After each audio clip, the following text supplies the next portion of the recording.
بسم الله الرحمن الرحيم. الحمد لله الذي أرسل إلينا رسولا أمرنا بكل خير ونهانا عن كل شر. قال تعالى: لقد جاءكم رسول من أنفسكم عزيز عليه ما عنتم حريص عليكم بالمؤمنين رؤوف رحيم. فإن تولوا حسبي الله لا إله إلا هو عليه توكلت وهو رب العرش العظيم. اللهم صل وسلم على هذا النبي الكريم وعلى آله وأصحابه ومن استنى بسنته إلى قيام يوم الدين.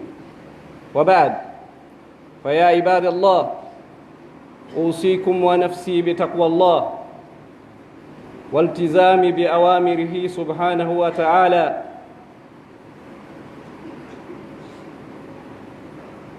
يتي الله سبحانه وتعالى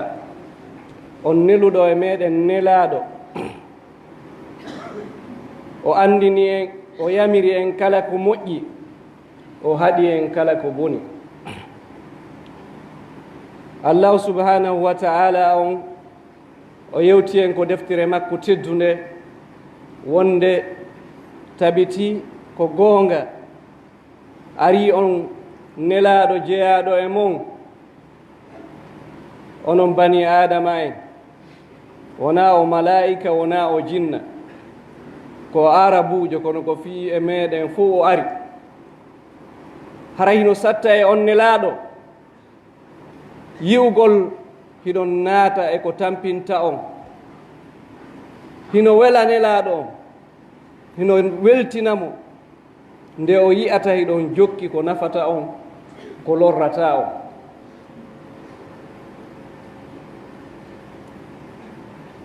oɗo noon nelaɗo si tawi en jokkimo haray ko nafoore men, si tawi en acciti ko jonni en ko lorra wonande en.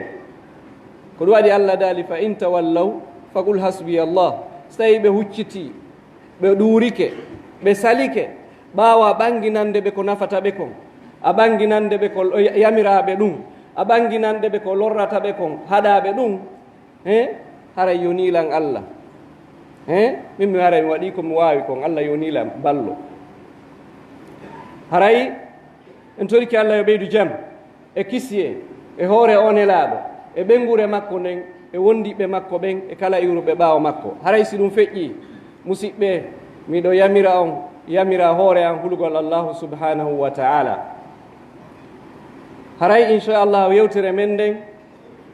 ko e makuji e maku o nelaɗo sallllahu alayhi wa sallam woni e yiilade. haray ko hadis mo ibnu abbas filli ko on ɗo wonde yewtude e mum, bori wo ko allahu subhanahu wa ta'ala newnani en. an ibni abbas radiallahu anhuma qal: kuntu khalfa annabiyi sallllahu alayhi wa sallam yawma faqal: ya gulam inni uallimuka kalimat إحفظ الله يحفظك إحفظ الله تجده تجاهك إذا سألت فاسأل الله وإذا استعنت فاستعن بالله واعلم أن الأمة لو اجتمعت على أن ينفعوك بشيء لن ينفعوك إلا بشيء قد كتبه الله لك وإن اجتمعوا على أن يضروك بشيء لم يضروك إلا بشيء قد كتبه الله عليك رفعت الأقلام وجفت الصحف. رواه الترمذي وقال حديث حسن صحيح. وفي رواية غير الترمذي: احفظ الله تجده أمامك. تعرف إلى الله في الرخاء يعرفك في الشدة. واعلم أن ما أصابك لم يكن ليخطئك. واعلم أن النصر مع الصبر وأن الفرج مع الكرب وأن مع الأسر يسرا. haray o hadis ko hadis mawnuɗo e hadisaji nelaɗo sallllahu alayhi wa sallam, ko ibni abbas fillani en. hari ko payku o inni mi wonino ɓawo nelaɗo on sallllahu alayhi wa sallam ñande goo on tuma nelaɗo on noddila eni ko ayyo suka miɗo andine ɗo konguɗi nokkeli go e fillaji go accay mi andine konguɗi nafay ɗima on tuma inni hi o innimo ihfadillaha yahfazka reenu allah allah kadi reene haray noon reenugol allah karamo koɓɓe wono waɗɗo sar hadis on ko jamiul ulum wal hikam ibnu rajab o inni reenugol allah on ko reenugol keeri sari allah ɗin hara yawtali ɗi reena haqqeji allah ɗin totta ɗi reena yamiroje allah ɗen waɗa ɗe reena haɗoje allah ɗen haɗi to e majje hare ko ɗum woni reenugol allahu subhanahu wa taala ɗum ɗon noon hino ɗuuɗi hino tawa e piiji ko allah on yamiri yo reene salligi on salligi hino tawa e mum julde nden allah on daali hafidu ala salawati wassalati l wusta reeneɗe e julɗe reeneɗe e julɗe ayneɗe waktu on no ɗe juulirte noon gollaɗe no ɗe gollirte noon ko noon e julde hakkunere nden wano woɓɓe karamokoɓe inni ko julde alansara woɓɓe inni ko subaka ko ɓuri lollude ko wonde ko julde alansara reene julɗe ɗen harayno tawa e ko yamira ko reenugol wondoje ɗen wahfadu aymanakum reene wondoje mon ɗen hara wondali ko woni wo si o wondi kadi andon iɗo wondi hara si on bonni on waɗay ko wonduɗo bonni kon duwa waɗde hino tawa e ko yamira reenugol hoore nden kañum e reedu ndum ñande ko nelaɗo sallllahu alayhi wa sallam o yewtuno sahaba ɓe inni herse allah haqiqa e hersugol mo on tuma ɓe inni ko honno men hersirta allah inni al istihya'u min allahi an tahfada al ra'sa wa ma wa'a wal batna wa ma hawa haray hersugol allah ko reenugol hoore nden e ko nde mofti kon e reedu ndun e ko ndu mofti kon haray ko hoore ɗo hino naati ɗon noppi ɗin reena annda ko honɗum heɗotoɗa reena gite ma ɗen annda ko honɗum darata reena ɗengal ma ngal annda ko honɗum wowlata ɓe indi no tawa e reenugol kadi reedu ndur reenugol ɓernde nden hara fiɓaali ko ɓernde toon piiji ñolɗi sirkuuji hara fiɓaali toon annuyeeji bonɗi siga ɗum ɗo e ko waytata noon ko wonata tawa ko golleji ɓernde haray ɗum ɗo fof allah no hawtitu ɗum e aywal gootal o inni inna sama wal basara wal fu'ada kullu ulaika kana anhu mas'ula haray tabiti no noppi ɗin e gite ɗen e ɓernde ɗen ɗum ɗo fof ko landitete ɗum fiimum safe ko hiɗa aynina ɗum ko yarenu a landitete fiimuɗum haray no tawa e ko yamira kadi reenugol ko naati e ɗum farju neɗɗo ari e hadis selluɗo ko nelaɗo sallllahu alayhi wa sallam ko ɓe maaki man hafiza ma bayna lahyayhi wa fakidayhi dakhala al janna kala reenuɗo ko woni hakkunde bala kenkeje makko ɗen ɗiɗi o reeni ko woni hakkunde buse makko ɗen ɗiɗi o naata e aljanna ko ɗum woni ɗengal ngal e farju o ɗiɗo ko e piiji ko tawata bani adama on no yamira reenugol muɗum so o reeni ɗum haray o reeni allahu subhanahu wa taala haray noon so tawi on ti waɗi ɗum ɗo ɓay fii ko raɓɓinɗingol e wata sifagol piiji ɗin fof ko raɓɓiɗi kon ko ɓenni kon ko reenugol keeri allah ɗin hara yawtali ɗi reena haqqeji allah ɗin totta ɗi reena yamiroje allah ɗen waɗa ɗe reena haɗoje allah ɗen woɗɗito e majje so on ti waɗi ɗum kadi allah kadi inni yahfazka kan kadi o reenete haray no reenugol allah on subhanahu wa taala wonande bani adama hino mari noneji ɗiɗi mo reenamo ko yowodiri kon e aduna makko on ko ɗum woni ko ɓandu makko ko yiɓɓe ngure makko ko jawle makko. ɗum ɗo si wonti waɗi ko Allah ko inni ko yo waɗu, Allah kadi yoɓiraymo ɗum,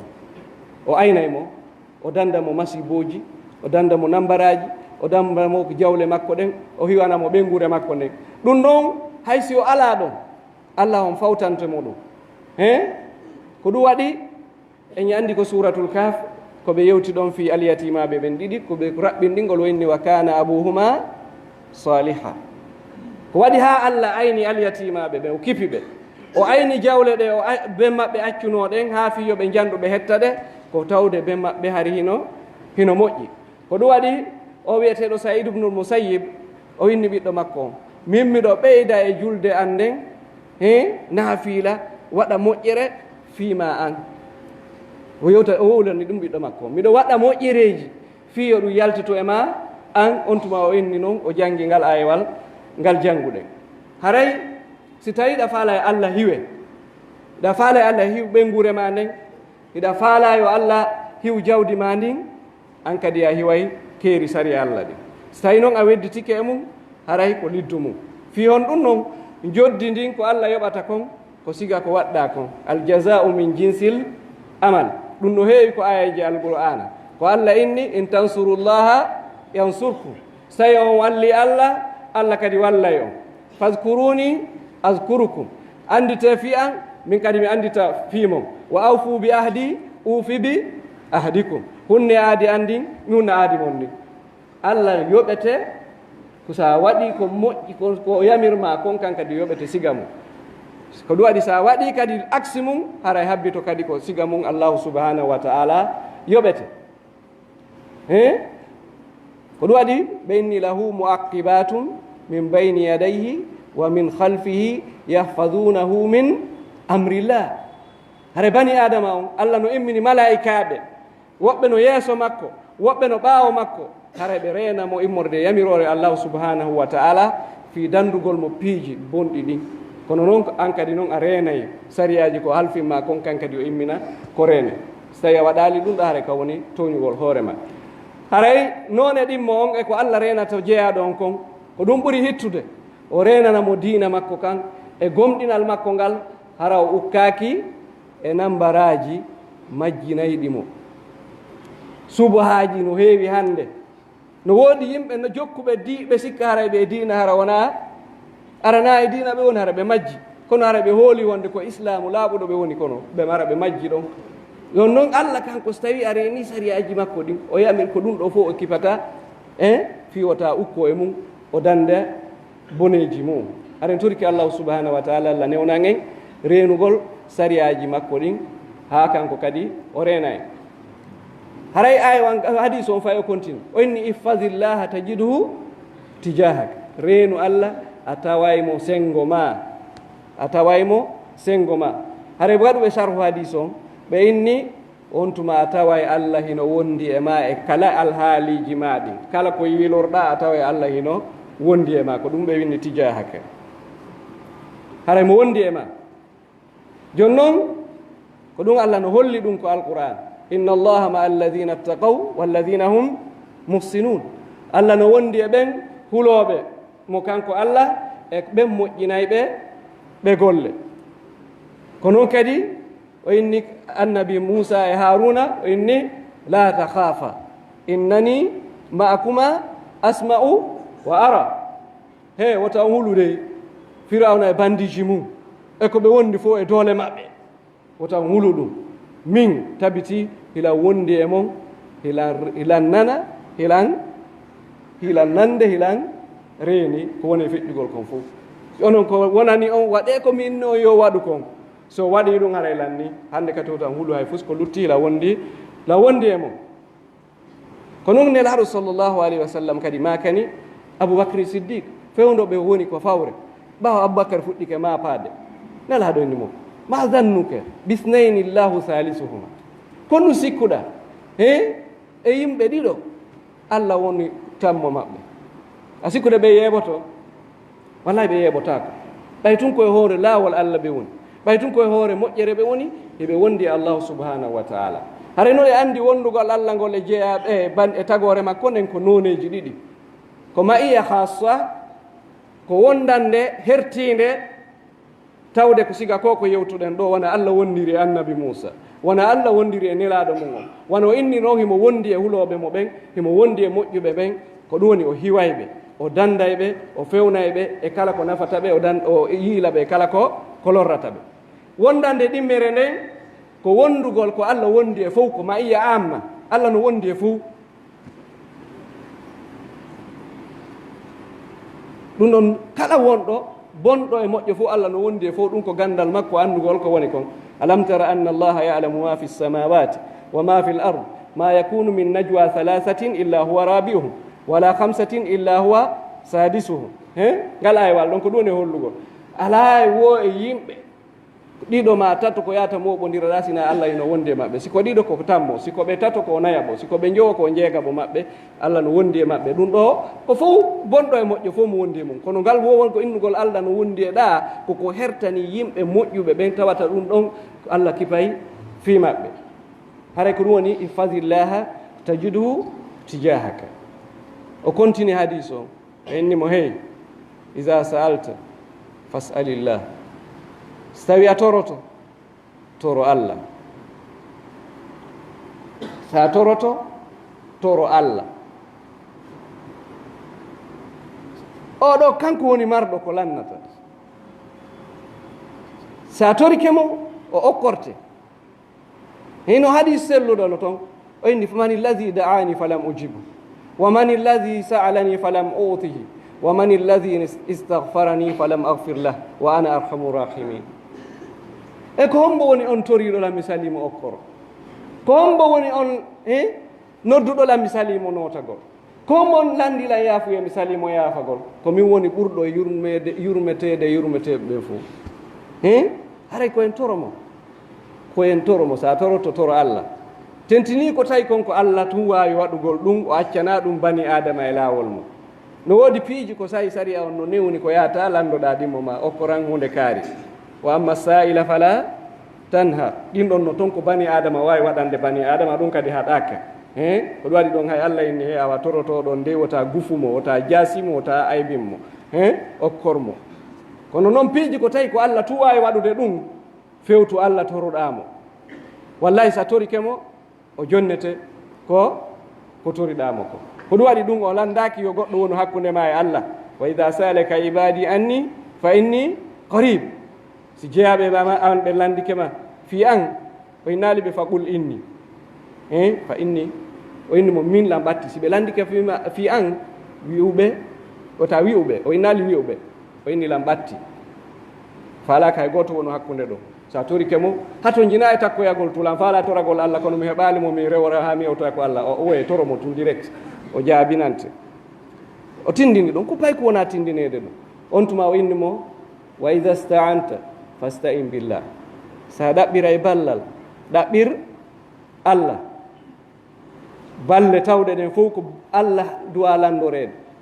aray ko ɗum ɗon waɗi si yimɓe ɓen no soñjo no heewi joni bani adama en ko ƴetti ko ɗaɓɓirte Allah kon ɓe haɓɓitiɓe heɓira e ɗum woɓɓe goo wallahi kala ɗaɓɓirɗo goɗɗum goo yimɓe goo acci Allah ko faala kon o heɓata haray kadi ko jasuɗo ko ɗum waɗi ɗaɓɓiren Allah ballal ko ɗum waɗi ɓe inni ko yewɗen ɗo iza sa'alta fas'alillah wa iza sta'anta fasta'in billahi ɓe inni ko ɗum tigi woni iyyaka na'budu wa iyyaka nasta'in ɓe inni na'budu on ko ɗum woni su'al o landagol ngol ɓe anna du'a mukhul ibada du'a on ko ɗum woni mbuso ko ɗum woni ngaandi dewal ngal hare ɓe inni ko ɗum woni na'budu on nasta'in on ko ɗum ɗo ɗaɓɓirgol Allahu subhanahu wa ta'ala ballal amma ko Allah ne woni ko ɗaɓɓirgol ballal bani adama ɗum ɗo yaha e mum kono yawgol ɗaɓɓirgol goɗɗo arsike yo windane ɗum ɗon en fiya heɓo arsike ma yo haɓɓane fiya heɓo arsike siga ɗin piiji ɗon ɗin ɗon ko piiji toŋaaɗi amma noon yawgol ko goɗɗo ɓay Allah no arsiki mo kanko yo waɗane ɗon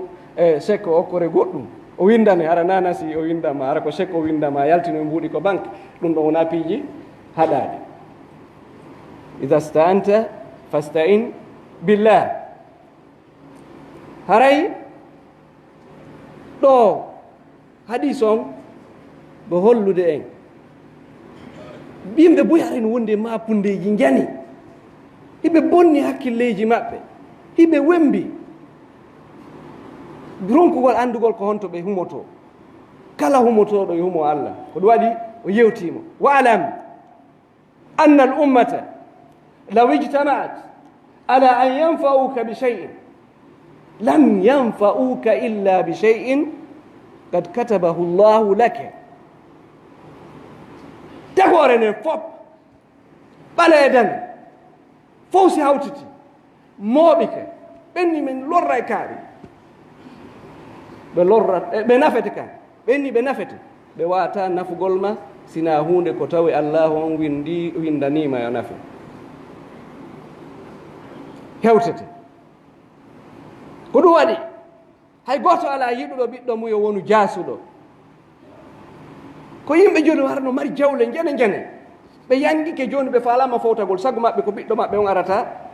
jooɗo ɗon contrôle aɗen jawle ɗon heɓa nafoore nden ara on no woni bandi salte a hewtitata ko suudu mum no waala e taaɓe ko sago be makko ko sago nene makko na ɗum o fi on ɗum ben makko wawata nafugol mo ko si Allah muuyi si o heɓa nafoore ko si ko misal to wonde wadde ko noon kadi luttuɗo wawata si tawi nene wawali nafugol ɓiɗɗo baba wawali nafugol ɓiɗɗo ko hombo wawata nafugol mo e bani adama o wawata sina hara Allah windi yo oɗo ko ɗum ɗo heɓata jogito ɗum sa jogiti ɗum ɓernde ma nden ɓuttay ɓernde ma nde waaloto walɗa ɗanoɗa haysi honɗum nde waɗi hoore e ko wonɗa ɗo o yirti o inni si ɓe moɓodiri kadi tagore nde fof mofte ɗen fof tagodiri e moɓodiri ɓe haaldi ɓe fotti joni mahi lorren kaari ɓe lorratama sina ko tawi Allah windi e hoore ma ɓe lorre kono probléme kadi jogiɗa kono probléme marɗa est ce que ɗum ko gonga rufi'atil aqlam wa jaffati suhuf windama karamol ngol townama ɗeri ɗi yoori montotako ko ɗum waɗi ari e hadis mo imam ahmad e abou dawuda e tirmisi filli immode e usama e ubadatu bnu samit o inni wo ko adi ko Allah on tagi alqalam ثم قال له اكتب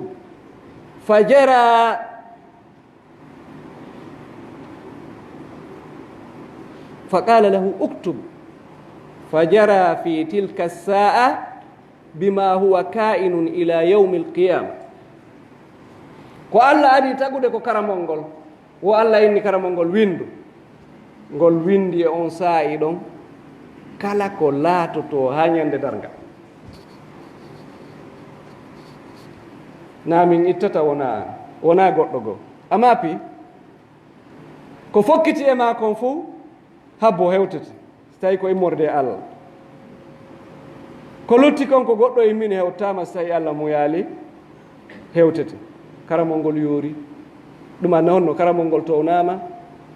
kaydi ndi yoori ɗum noon na kaydi ko min mi jogii kon sakko weesi ɓuuɓi montoto ko Allah subhanahu wa taala windi fil lawhil mahfuz wo ko alluwal aynangal na alluwal de alluwal ko alluwal aynangal tawgal fu hewtatangal aqulu qawli hadha wa astaghfirullaha li wa lakum fastaghfiruhu innahu huwal ghafurur rahim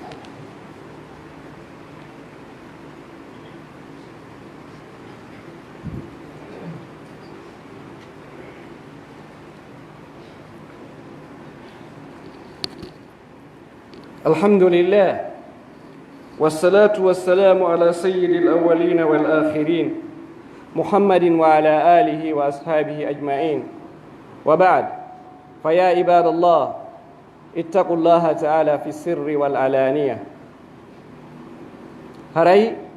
يتي الله فهي تركي مو يبيد جامي كسي هور نلا دوم e ɓengure makko nden e wondiɓe makko ɓen e kala yutirɓe ɓaawo makko ɓe dendangal haray ɓiɗa yamonira fahin hulugol Allah kene e gundo haray hadis ɗimmo on ko ɓe inni ihfadillaha tajidhu amamak reenu Allah taway mo yeeso ma ɗum ɗon noon o nandi e ko janngunoɗen ɓaawo kon tajidhu tijahak ko hollugol wonde reenu keeri sari Allah ɗen haray kadi Allah hino wondi e ma kala ko wonirɗa e kala alhaaliji ma ɗin kono oɗo kadi no ɓeyditi piiji goo toon wa inni taarraf ila allahi fi rraha'i yarifka fi shidda anditu Allah ma andintino ko Allah safe wona sengo makko say wosay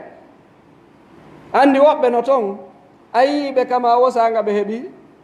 haaju ɗum no jeeya e komoyagal siɗa andi haajuji ma no yowdiri e kaarijo wata accu ha sanga haaju ma yani wo yaha ka makko say wosay haysko a rew hiwruɗamo rew hiwruɗamo ñande haaju ma yani wara metta yawgol par ce que hiɗa woowi ɗon hiɗa andi ɗon kono boyi non nano way a ɗum ko Allah say wo say koye andintino e makko andita fi makko tentini sanga newanima sanga alhaaliji ɗin newi tawɗa narɗa ñaamo hande dépense no timmi cellal no woodi moyenji ɗin fof hino newi on tuma anditu Allah ɓay noon alhaali on ko yiilodiray ɗo ñande yiilodiro yo arti ko sattende a hatto jina Allah kadi anditay fiima e piide misal wano innirɗen ɗo ni kaari ɗo iɗon humodiri e piiji ɓuy say wo say a yahay ka makko si o hatti kema ñande janngo yiyalima o landoto fiima ka o landota ko o landoto si ɓe inni ɗanawni o ndaroyte ka o ndaroytama o ndaroyte kono si a wowa yarugol ɗon ama yay ko ñande mayiɗa o ɓe nanata ma ɓe wallinoyimo ko labtani woɓɓe arayna kaari jono nawni mi anda mi ala yidde ko misal tu wonɗe wadde wota accu hakkunde ma Allah wonira wano ɓeeɗa gerdino wonu say wo sayɗa wondi e Allah mo andi fimagoye kono mo faalaya ɓattomo mo faalaya andintino ko makko ñande sattiraɗa o a tawa e ɗum ɗon no newoyi par ce que ko kisan ɗo e waɗ pif haray kanko Allah occupi programme ma o o ittima e sattene ma nde kono ko ɓuri heewde kon inna l insana la yatta an ra'ahu stagna bani adama on hino bewa si o yii hoore makko o gaynani hoore makko ɗa wonde de ko jawdi tun si o ndaari o tawi ɗo ni simo fokkitiɗo nokku goo ha to jina e ballam o yaha e tun hay mawɓe ɓe duwa yoɓagol ɓen woɓɓe goo hay torare ɓe yaha e kamɓe tumin aɓorta e mawɓe ɓen hakke ɓe ko hooli hala ko torare kamɓe tu yata e mawɓe faala yewɓe faalaɓe accu ɗon hakke ko hooli koye pi misal tu wonde wadde ña noon feere ko feƴƴi ɗon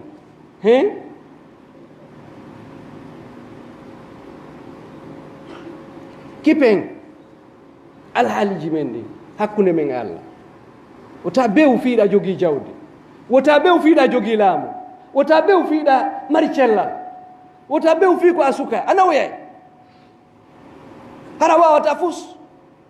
koko cowotoɗa cikkoɗa boñoɗa towna bala ñande goo tuggordu jogotoɗa ñande goo kadi ko tuggordu hay ndu gaynata ko façon tuggordu hara indu wawa jullere ko jogagol inde mari koyɗe nayyi ko ƴettugol ɗo towno waɗaɗa cik daroɗo minti ɗiɗi si koyngal ngala sotta tottina kadi ngala ɗum hewtay si tawi on ti heeɓi ko juuti ɗum fof ko ɗum adi ko wota goɗɗo bewo taskito siko alanɗo ndaaru ko lamɓe goo rewina ɗon siko a marɗo ƴewɗi ndaaru ko marnoɓe goo rewi ɗon siko a suka ndaaru ko mawɓe ɓe fewndi ɗon anda an kadi se balɗe ma juuti a hewtay ɗon taarraf ila llahi fi rraha yarifka fi shidda kono noon waalam anna ma asabaka lam yakun li yukhti'aka andu ko heɓuma kon laatanooki nde woopete a perdi hari be perda a nawni hari be nawna goɗɗum waɗima hari be waɗe wama akhta'aka lam yakun li yusibaka ko woopuma kadi heɓatanoma kala ko woopuma heɓatanoma ko ɗum waɗi o to wal tallitoto ɗo laabiji ɗiɗi tati nayi jowi ngal daroyo ma ngal hippoyo pine fewta ko kammo on tuma ɓe ara ɓe ɗo goɗɗo yaltata ɗo eɓe hewtu mi sikka goɗɗo yaltay ɗo ɓe ara ɓe waylita ɓe yaltina fureji ha ɓe yaha ɓe tawa moodi kaari toon wallelam yalta ɓe yaltinamo o ndaara tawa fuy waɗali mo kan wadde ko ala wadde ma ɗum janduɓe ɓen fof maaya hara ɓe wonde bobo hum ko wawana hoore makko fus ɓe yaaɓe ta kon sifaki si tawno ko elanji e hakkille e margol plan ko bobo hum kun daɗayno ka ko janduɓe ɓen ko Allah danɗata ko woppuma kon laatano kiyo yo heɓa on tuma inni wa alam anna nasra ma asabr ballal Allah ngal hino wondi e muñal ngal sa muñike a heɓay ballal Allah ngal haray ɗo en muuto bani adama on fii ko muyɗe Allah ko noneji ɗiɗi gomɗin ɗo no woodi e gomɗinɓe ɓen si goɗɗum heɓiɓe ko tawata ko satti haray kamɓe ɗum safe ɓe no wa'ani ɓe wasina ko boni siko boni heɓiɓe no arane ɓe wasi ko moƴƴi fi on ɗum ɓe jogiti ko jogiɗen ɗo ko memi ɓe kon ɓe hari wopataɓe ko immorde ko Allah no woodi ɓen ɗon ɓe jaɓa ɓe weltora wasi ko moƴƴere no goɗɗo heɓirta moƴƴere ni ɓe jaɓirta ɗum ɓe inni noon si tawi an a hewtali ɗo min e ma en hewta ɗon haray wawwa none ɗimmo on haray ko ya muñño welalima kono on tuma jinna ɗum ɗo waɗi ko immorde Allah kon haray ɓerde ma nde weltora kono noon on tuma muññoɗa sa muññike ɗon haray ko heeɓi ko wiyete kon sabre innama yuwaffa sabiruna ajrahum bi gayri hisab hara heɓingal geɓol ɗon ko yoɓete muññe ande ko muññiɓe ɓe yoɓete koko alda e limugol eɓɓugol ko joddi ko Allah tun andi beru honto jonnete so tawi a hewtali weltorgol ko heɓuma kon hara koko boni haray jaɓu muññagol fiya heɓu baraji ɗin ɓeeɗa noon no hecci hay ɓen muññiɓe par ce que kamɓe ɓe weltor ɓe feƴƴiti hay muññagol anndi muññagol ko si mettima ko si tawi muusima amma noon so tawi muusalima a muññoto hara hewta innugol muñño par ce que muusalima ɓen no ɓuri hay ɓeeɗa ko allahu subhanahu wa taala haray ko ɗum waɗi muñal ngal e honno ɓe indi balla Allah ngal ina wondi e muñal ngal kono noon feere wo ala so wonti muññike o yiyay e ballal Allah ngal o inni anndu yaajende no wondi e ɓittende ɓittende kadi no wondi e yaajende si a ɓittike a ɓittike a ɓittike a ɓittike habbo yaajende ko noon kadi ñande ndaarɗa wo tawi no yaaji no yaaji no newi no newi no newi ta hodito habbito sattende si waɗi e misal duuɓi no feƴƴuno ɗo ko wiyete angulaga har newene no toon ka est ce que hari ɓe yawitaki yewɗo Amérique haɓe yawi wonɗo Amérique kala ko hammirɗa hoore leydi ndin hayɓe yawiti ko ɓe heɓata ɗon ko a heɓata ɗum hara no newi kadi hara tañji ko ɓe gollata kon juuta e nder mi hinƴande ko ɗum sanji tawa goɗɗo ndaara e joginoɗo ko boyi ɗo ndaara o tawa hannde ko seeɗa o jogi tamo ɓitti ko misal tu wonɗe wadde ko ni aduna woni yaarugol o duumaki e alhaali gooto si a woni e newende habbito sansay a luttata e ɗum tun vitesse o na gooto dogata ko allahu subhanahu wa taala par ce que si o accidima e vitesse gooto bon ƴanama ko ɓe hawrodira e piihoygol toon ko peggaloy ko koye woni frein on si a doggude anndi si goɗɗo no doggude si laawol ngol no moƴƴi tun ko ɓuri kon heɓa e probléme koyo doggu ha so yaltito e gay kon ko woni o freina o ɗuyta o feƴƴa ɗon ma o fawrodira e tournan hu si laawol ngol fol no moƴƴi o yahay so tawi o jokki toon o wedditoto so wedditi ko hawra e ɗuma ko ɗum waɗi ko laawi moƴƴi ɗi woni toon nokkeli go koko laawi ɗin ɓuri bonde toon e aduna on ko accident ji no ɗuuɗi toon ko laawi ɗin ɓuri moƴƴirde toon accident ji no ɗuuɗi toon ko tawi toon hino hakkindi moƴƴa ha bona ha a tawi ɓen no ko ɓen kadi ɓuri hakkindagol e probléme ji ɗi ko noon gurdam bani adama woni yarde hay wattani yilla wota hodito sanga newende heɓuma o ta habbito ko arata ɗon a heɓodira e sattede seeɗa ko si tiiɗa e si hawre ko noon kadi si satti newende ara jogito ɗum ko sunna Allah walan tajida li sunnatillahi tabidila ala wattitowo sunna Allah ko non woni yarugol adna o on tuma inni wa anna ma al usri yusra ino wondi e sattende newende so tawi a jogitaki ɗum an bani adama o a jogaki ɗum suratul fof no woodi wiyetengol suratul hasr no honno nasra ma sharh fa inna ma al usri yusra inna ma al usri yusra ɗum ko Allah waɗi ɗum haray ko yamodirɗen koyen eto ko adi kon e nder hadis on ko wonɗen janngugol kon wonde wota maapine ko honɗum heɓete yo maapine ko honɗum wonɗa e kippude hakkunde ma e Allah min wo anwo yo maapine ko a ittali zakke yo maapine ko heɓuɗa jawdi hajjiroyndi salɗa hajjugol yo maapine ko a wala ko wonɗa gollirgol riba yo maapine ko wonɗa wadde killum kallum e jawle yimɓe yo maapine ko wonɗa gollitirgol kalifuuji jawle haraɓe naya gollitir yo maapine probléme ji ma ɗin hakkunde ma e Allah so tawi a kipi ɗin haray fi programme ma on Allah hino kippuma kono noon ko enen na ɗum maapini en ko maapini en ko ɗi probléme ji adnaji men ɗin accuɗen ɗon Allah ko ɗum waɗi e ɓuttu ɓernde ala par ce que Allah renama si Allah renalima ko hommo renete si Allah dandalima ko hommo dandete ala dandowoma donc ko ɗon den toɓɓere faala e watta yilla yo hadis aljazau min jinsil amal joddi ndin ko noone golle ɗen haray no heewi si a moƴƴini Allah kadi moƴƴinante joni sa moƴƴinali a heɓa probléme no woodi ko ɓengureji piide misal woɓɓe yaltay ko ɓengure mum hara no ɓittiniɓe to salo itto dépense ɓe yaltoya tumɓe fottoya wondu to jaɓɓa ɓuri ko ɓe ñama eno yontere ɓe jaɓana ɓe ittina ɓe ko ɓuri ko ɓe ñama eno yontere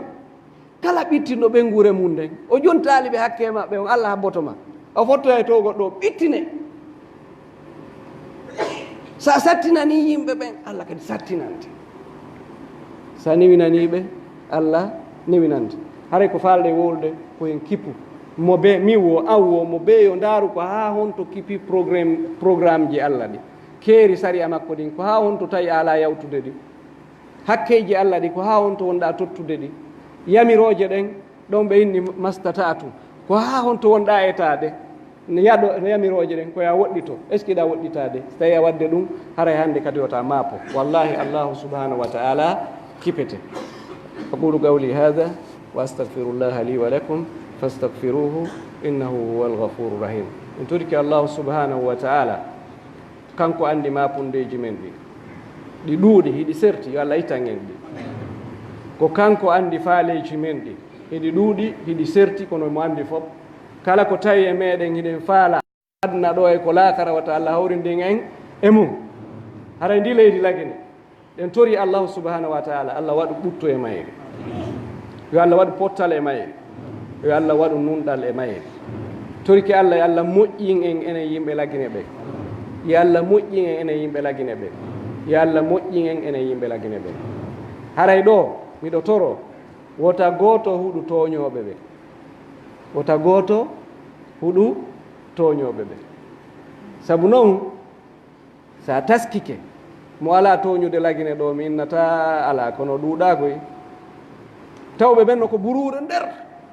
araɓe ko hoggo maɓɓe toon no gasa ɓe yaltata araɓe no yaha hay jawkoye ɓen no ara no gasa ala toñude kono kala wonɗo yalta ko leydi ɗo yiilo imo toñude ɓeru makko on mo be embere no mariri doole noon hino toñude ta goto huɗu Allah beppinir toñoɓe nani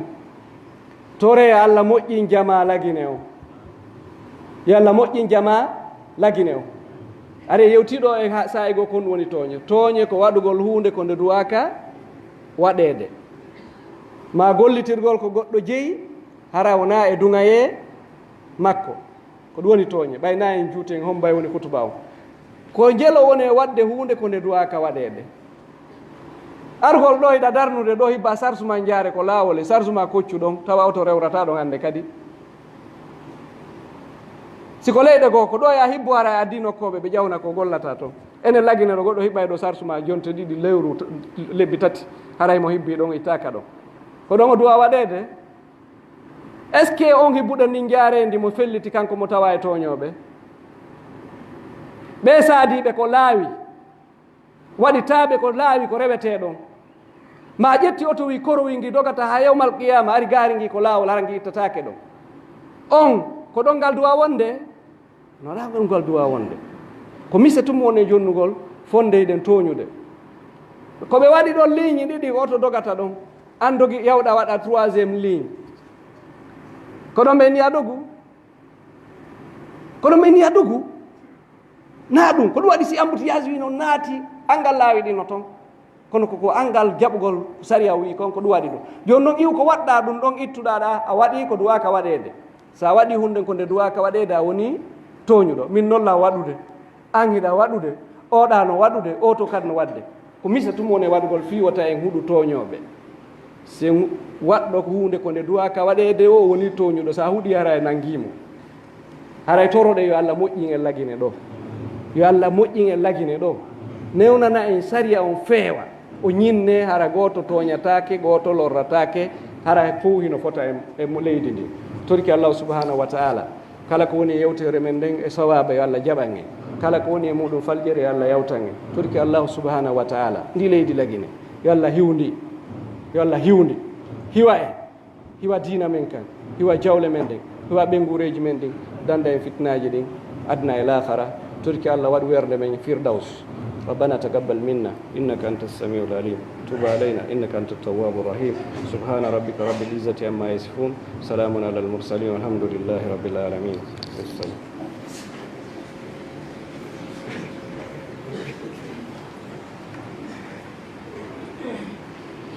الله أكبر الله أكبر.